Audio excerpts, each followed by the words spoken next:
Hey everybody! This Prima Games video will give you a complete rundown of all the shoulder-fired rockets, including how to use them in Battlefield 4. The fight between infantry and vehicles has a long history in the Battlefield franchise. With Battlefield 4, there are now more weapons than ever for both sides. Since each vehicle has its own unique set of unlocks, we're going to focus today's video on the shoulder-fired rockets of the Engineer class. Our first rocket, which is also the first available to use, is the MBT-LAW, a smart anti-tank missile that will automatically detect vehicles near the warhead and guide it to the target. Due to the ease at which this weapon is used, it delivers very low damage from all angles. Although it is capable of locking on to laser-designated targets, this weapon is intended for new players and should be discarded as you unlock new options. Next up is the RPG-7V2. One of, if not the most powerful rocket in the game. It is capable of dealing critical damage to any vehicle with a hit from the rear or the side. The drawback is that it isn't capable of locking on to any targets, even if it is laser designated.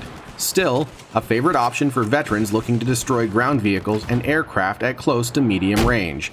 Definitely one of our go-to options. A close relative to the RPG-7V2, the MK153 SMAW is also a free-fire option, meaning it cannot lock on to any targets, even if laser designated. The benefits of this weapon is that it is a high-speed, low-drag anti-vehicle launcher with slightly more accuracy than its RPG-7V2 cousin. Most effective at hits to the side or rear of vehicles, the drawback is that it does less damage than the RPG-7V2. Still, a great option if you need a bit more accuracy. Our next option is the FGM-148 Javelin. This guided anti-tank launcher will lock on to ground vehicles and laser-designated targets. The benefit here is accuracy. Once you lock onto a target and fire the rocket, maintain the lock-on until impact.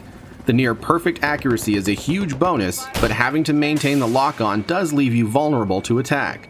Due to the ease at hitting your target, only expect to deal medium damage. Still, a great option for maps with open terrain and opportunities to engage many land vehicles at long distances. The FGM-172 SMAW is one of the most popular options in Battlefield 4. It is a wire-guided anti-tank missile launcher that can be manually guided to targets as long as the launcher is in aimed mode. It is also capable of locking on to laser-designated targets, making it one of the more versatile launchers in the game. It's an excellent option for taking out armor at long distances or even on the move, as you can control the missile's flight path. A great balance between surface-to-air missiles, lock-on missiles, and those that free-fire. The drawback is that to control the rocket, you must stay in aimed mode, making you vulnerable to attack. The Fim92 Stinger is strictly an anti-aircraft missile. Once you lock on and fire, it will guide itself to the target. It can be interrupted if the target vehicle deploys IR flares or the ECM jammer. Because it takes no skill to use, its range is very short, about 300 meters. It will deliver mobility hits on most aircraft within that range, but the effective distance is a major drawback. The final launcher we're going to look at is the SA18 Egla. Similar to the Fim92 Stinger, this is strictly an anti-aircraft weapon. It's capable of mobility hits on most aircraft at medium range and can be effective up to 500 meters, 200 meters more than the Stinger. The drawback here is that you must maintain the lock-on with your target until the missile impacts, leaving you vulnerable to attack. So there you have it, the pros and cons to each of the shoulder-fired launchers in Battlefield 4. After going through that, our favorites are the RPG-7V2 and the FGM-172 SMAW.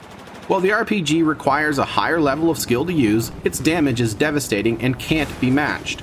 It will destroy almost any air vehicle with one well-placed shot. The FGM-172 SMAW is near the top of our list because it can be used in any situation. You can adjust its in-flight path to compensate for movement, and it can destroy most air vehicles with one shot.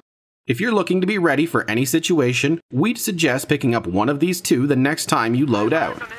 For more strategy related to Battlefield 4, be sure to subscribe to Prima Games video, and check out the description below for links to other tutorials.